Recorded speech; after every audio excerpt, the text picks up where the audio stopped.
सब और एक हमारे दोस्त का क्वेश्चन था कि हम सब आजकल उम्रे का ट्रेंड चल रहा है हम सब जिस बोल सकते हैं ट्रेंड या हज को जा रहे हैं मीन्स कई मतलब पहले ऐसा था कि हम सब कहीं छुपा के नेकी करते थे अब तो दिखा के भी नेकी कर रहे हैं हम सब ओके ओके सोशल मीडिया का दौर है एक न्यू एक आईटी का दौर है एआई का दौर है बट लेकिन हम सब जब उम्रा भी कर रहे हैं हज भी कर रहे हैं फिर आके हम सब वही पुरानी जिंदगी गुजार रहे हैं हम सब ऐसे भी लोग मौजूद है तो हम सब इन लोग के लिए क्या रहेंगे हम सब कि मीन्स उतना पैसा डाल के अल्लाह के बारगाह में जाके फिर आके वही पुरानी जिंदगी तो उसके ऊपर आपका नजरिया हमसे। ये देखिए, किसी के भी नेक अमल पे हम एतराफ़ नहीं कर सकते, जी क्योंकि उम्रा एक ऐसा मुक़द्दस और बाबरकत सफ़र है जी कि बुजुर्गान दीन, सलफ़ सालिहीन और दीगर तारीख़ कुतुब में ऐसे कुछ वाक़ियात पढ़ने को मिलते हैं कि मुतअद्दिद उम्रे और हज बुजुर्गान दीन किए हैं। जी जैसे आप देखेंगे,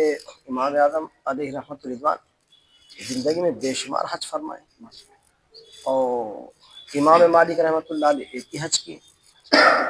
तो हर दो तरीक़े का अमल हमको मिलता है, जी लेकिन ये देखना चाहिए कि भाई अल्लाह ताला दौलत दिया है, सरमाया है कि आप उम्रे को भी जा रहे हैं, लेकिन आपके ख़ानदान में कुछ ऐसे गरीब, जी हाँ गुरबा या मुस्ताक लोग हैं जी जो वाकई एक वहाँ जाने की इस्तिताअत नहीं रखते। जी हाँ तो बजाय आप एक आध मरतबा दो चार बार गए तो फिर अपने ख़ानदान के किसी भाई के लिए या किसी और अजीज़ व क़रीब के लिए, या फिर अब ख़ानदान में सब खुशहाल हैं तो बहुत से मुस्ताक लोग हैं उनके लिए, या फिर कम से कम अपने महल्ले के इमाम के लिए। बात अब जैसे आप एक बिलाल मस्जिद है जी आपके एरिया में, जी वहाँ के मुतअद्दिद लोग मिलकर वहाँ के इमाम साहब को उम्रे को भी जाए थे। माशा तो ऐसी करना अगर है तो बहुत कुछ कर सकते हैं, जी लेकिन उम्रे को जाकर गुनाहों से नहीं रुकना, वही जो क्या बोलते चाहिए पहले थी सो जी जिंदगी, फिर आने के बाद भी वही है हालात, तो ये कोई अच्छी चीज़ नहीं है। जी जैसे नमाज पढ़ने के बाद भी खराबियों का थमना नहीं है, तो उम्रे के जान के आने के बाद भी आपसे खराबियाँ, बेहयाई, झूठ, धोखा और मुख्तलिफ़ किस्म की खराबियाँ हैं। तो इसका मतलब ये है कि उम्रे की जो सआदत है वो तो होगी, जी लेकिन उम्रे की जो रूहानियत है वो हासिल नहीं होगी। अल्लाह तो लिहाजा उम्रा तो एक ऐसी चीज़ है, उसके लिए एक अलग टॉपिक चाहिए, जी अलग टाइम चाहिए। जी क्यों? उम्रा सरकार द्वारा सल्लल्लाहु अलैहि वसल्लम ने फरमाया कि उम्रे को जाने से जैसे लोहे से, जी जो लोहे के ऊपर जंग आता है, जी आग में डालने से जैसे वो जंग साफ हो जाता है, उम्रे को जाके आने से आदमी से गुनाह से पाक हो जाता माशा सुभान है। और इसी तरीके से रिस्क में बरकत हो जाती है, एक उम्रे से दूसरे उम्रे के दरमियान जितने गुनाह हैं वो माफ़ हो जाते हैं। ये सारी बरकतें हैं, लेकिन जाने वाला खुद इस बात का एहसास करके जाए कि ये सारी बरकतों का मैं मुस्ताक हो जाऊं, अल्लाह मेरा उम्रा कबूल फरमा ले, मुझे नेक हिदायत दे दे, ये जज्बा होनी चाहिए। जी बस ऐसे जा रहे आ रहे, ऐसे जा रहे आ रहे। तो बाज़ बुजुर्गान दीन ये भी फरमाते हैं कि जितना उम्रा नेक अमल है ना, वो वहाँ पे अगर होने वाली कुछ ऐसी बेअदबी और कुछ ऐसी बदअखलाक़ी, कुछ ऐसे गुनाह अगर हो जाए तो उतना बड़ा गुनाह भी है। अल्लाह जब मक्के शरीफ में एक नमाज का सवाब 1 लाख के बराबर है, तो गुनाह गुना जी हाँ तो वो भी सोचना चाहिए। जी तो सोचते हुए हर आदमी अपनी ज़िंदगी का ज़िम्मेदार है, लिहाजा जाने वाले खुद अपना जायज़ा लें। उम्रा करते हैं तो करें, यकीनन कोई इसमें मुश्किल नहीं है, लेकिन इससे भी कोई बेहतर काम है, या अपने कोई अजीज़ व क़रीब जाने की तमन्ना रखते हैं, जी ऐसा भी अगर कर सकते हैं तो बहुत अच्छी चीज़ है। सब और एक क्वेश्चन लास्ट दो क्वेश्चंस है सब आजकल लोग स्पेशली हम सब नौजवान बच्चे हम जैसे या बच्चियां हम सब जैसे कि आजकल एजुकेशन का दौर चला हम सब ज्यादा तो हम सब इसमें हर जन एक इस्लाम में आसानी ढूंढ रहे हम सब कि आसानी को पकड़ के हम सब वो गुनाह के इतने करीब हो जा रहे कि उन लोग को पता भी नहीं चल रहा हम सब जब हम समझाने जाए या आप जैसे उलमा समझाने जाए तो बोलते कि नहीं ये इस्लाम में है, हम इस्लाम में देख के करें तुम सब ये आसानी ढूंढ के गुनाह के तरफ जाना हम सब ये कैसा। देखो, सबसे पहले तो हमारे मुआशरे में नौजवान ही नहीं, पूरा मुआशरा ख़राब। जी और मुआशरे में नौजवान तबका चूँकि अहमियत का हामिल है, इस नौजवान तबके को गिरफ़्तार करना चाहिए, पकड़ना चाहिए, इनकी काउंसलिंग होनी चाहिए, इनको जहाँ तक हो सके इनकी तरबियत होनी चाहिए। لیکن اب اس کے ذمہ دار خود ہم لوگ بھی ہیں اور عوامی نمائندے بھی ہیں اور خود عوام بھی ہیں. ہر کوئی مل کر یہ کرے تو یہ کام آسان ہے.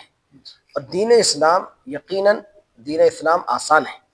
اور حضور اکرم صلی اللہ علیہ وسلم نے بھی ارشاد فرمایا کہ بشروا ولا تنفروا، میری امت کو خوشخبری دو، نفرت مت دلاؤ.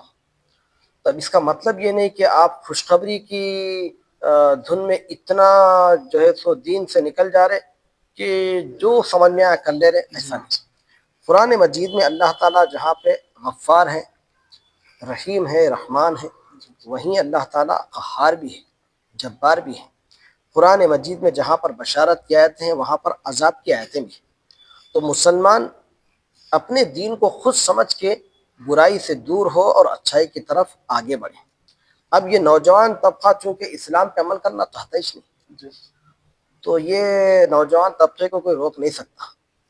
اسی لیے حضور اکرم صلی اللہ علیہ وسلم نے کیا فرمایا کہ حاسبو قبل ان تحاسب، تو اپنی زندگی کا جائزہ لو اس سے پہلے کہ اللہ تعالیٰ تمہاری زندگیوں کا جائزہ لے. اسی لیے ہر نوجوان خود اپنی زندگی کا ذمہ دار ہے. وہ اپنی زندگی کے لائے عمل کو دین کے راستے پر اور دین کے جو احکامات پر ہے اس پہ لانے کی کوشش کریں. سب ایک کوشچن سب یہ دین سے دنیا کے ریلیٹڈ سب کہ دین میں رہ کے دنیا کو کیسا فالو کرنا ہے، بیلنس کرنا ہے، تو سب صرف علماء کے صرف لیکچر ضروری ہے سب یا پریکٹیکل بھی ضروری ہے سب نوجوان بچوں کے لیے؟ یا دیکھیے آپ ہر اعتبار سے امام صاحب کو نہیں پکڑ سکتے، کیونکہ امام صاحب کو آپ پکڑتے رہیں گے تو صرف امام صاحب آپ کی ذمہ داری یا معاشرے کی ذمہ داری نبھاتے رہیں گے تو امام صاحب کی بھی کئی ایسے مسائل ہیں کہ ان کے اپنے فکر معاش کے، ان کے اپنے بیوی بچوں کے، گھر کے، اچھا برا سب ان کے پیچھے بھی لگے ہوا ہے. وہ بھی ایک انسان ہے. تو امام صاحب کا آپ جتنا سپورٹ کریں گے وہ اتنا آپ کے لیے بہرحال آپ کے شانہ بشانہ ہے. اگر آپ بولیں گے نہیں نہیں نہیں امام صاحب دعوت دین کے لیے گلیوں میں نکلو، امام صاحب ہوٹلوں پہ جاؤ، دکانوں پہ جاؤ، چوراہوں پر ٹھہر کے اعلان کرو، یہ امام کا کام نہیں ہے.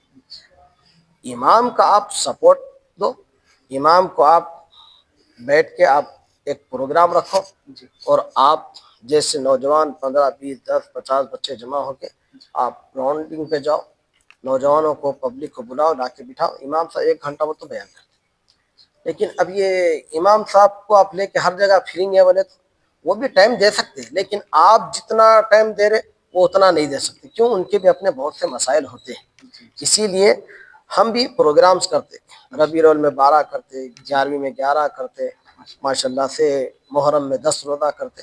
تو باضابطہ ہمارا ایک گروپ ہے، گروپ پہ پوسٹ ڈال کے اور ہم فجر میں 15 سے 20 منٹ پہلے آ کے بیٹھ کے سنت پڑھ لے کے جتنے میرے کانٹیکٹ نوجوانوں کے نمبرات ہیں سب کو فون مارتا. شہباد اٹھے اٹھ گئے امام صاحب، قدیر اٹھے اٹھ گا مسا، تبریز اٹھے ہاں آ رہا ہوں مسا. تو جتنے جماعت ٹھہرنے تک 15 20 منٹ 10 منٹ کا ٹائم ہے، 5 7 8 10 بچوں کو فون مارتا. تو ہر ایک امام اپنی قوم کی ذمہ داری اور اس کا احساس اپنے دل میں لیے ہوئے ہے، لیکن اس کو ہمارا سپورٹ چاہیے. تو انشاءاللہ یہ کام اور بھی اچھے انداز میں ہو سکتا ہے. بنے یہ بہت مناسب ہوگا. جزاک اللہ سب، بہت بہت شکریہ آپ کا قیمتی وقت دینے کے لیے سب. انشاءاللہ پھر ہم ایک نیکسٹ ایپیسوڈ میں مل صاحب کے ساتھ پھر جڑنے کی کوشش کریں گے. اگر آپ لوگ کا کچھ بھی کوشچن ہے جو دین سے دنیا کے ریلیٹڈ یا آپ کچھ پوچھنا چاہ رہے جو کبھی پوچھ نہیں سکے تو آپ انشاءاللہ کمنٹ کریے. کمنٹ کے ذریعے میں انشاءاللہ مل صاحب سے پھر ملاقات کروں گا. مل صاحب کا پھر قیمتی وقت لے کر آپ کے جو کوشچنس رہیں گے، جو آپ کے جواب رہیں گا، اس کا انشاءاللہ آنسر دینے کی مل صاحب سے کوشش کروں گا. جزاک اللہ خیر. السلام علیکم ورحمۃ اللہ.